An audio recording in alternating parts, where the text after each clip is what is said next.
আমু কোথায় যাচ্ছিস? তেলের চাচার পা ফুলছে, ওয়ার জন্য গরম তেল দিয়ে যাচ্ছে। ওর জন্য তোর তেল নেওয়া লাগবে কিসের জন্য? রুলকে বল, রুল নিয়ে যাবি, তোর যাওয়া লাগবে না। তোমার ছোট সওয়াল গায়ের কোথায় কোথায় ঘুরে তুমি জানো? আমু গরম। আমার কথা মন দিয়ে শোন, বাড়িতে মেহমান আসবে, তারা তোকে যা শুধুবে ঠিক মতন উত্তর দিবি, কেমন? চুপ করে কিন্তু থাকবি না। কি হলো, কথার উত্তর দিচ্ছিস না কেন? তারা যা শুধুবে তার যদি ঠিকঠাক মতন উত্তর না দিস তাহলে কিন্তু মান থাকবে না, তোর আব্বুরও মান থাকবে না। তোর আব্বুর মান না থাকলে সেটা ভালো হবে? ওয়ারা আমার দেখতে আসছে কেন?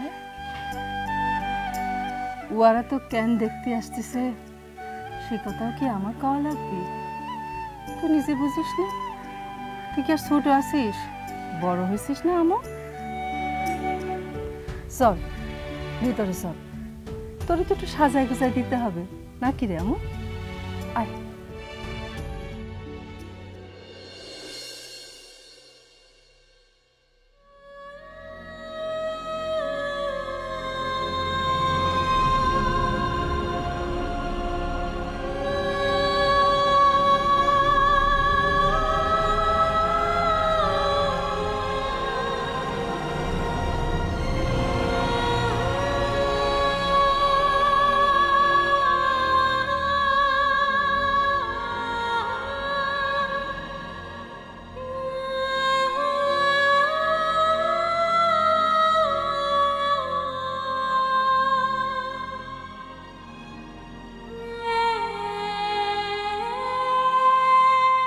মেহমান আসবে, তারা তোকে যা শুধুবে ঠিক মতন উত্তর দিবি।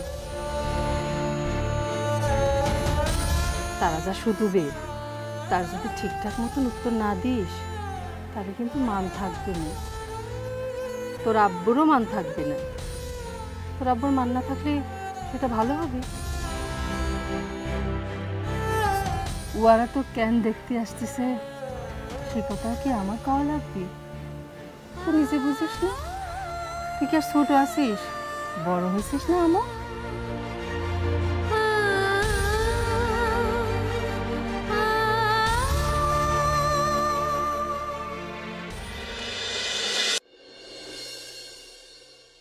মেয়েদের কেন শাদি করে শ্বশুর বাড়ি যাওয়া লাগবে?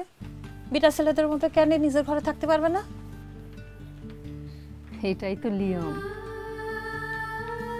আব্বা, স্বামী, ভাই, দাদা সকলের সম্পত্তি সে। তারা যা বলবি মেয়েদের তো সেটাই শুনতে হবে।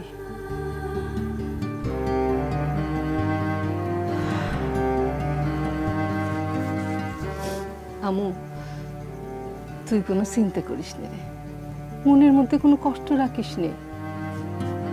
তুই বরং এক কাজ কর, তোর যে হবু স্বামী হবি তার যেসব ভালো গুণ আছে সেগুলি নিয়ে চিন্তা কর, দেখবি মনটা ভালো হয়ে যাবে। বুঝতে পারিস আমরা তোমরা পর করে দিতে চাচ্ছ। একবার শাদি দিয়ে অন্য গায়ে পাঠা দিলে তো আর ফিরতে পারবো না, তখন তোমাদের খুব মজা হবে। এই দেখো তো কিরকম কথা করছে।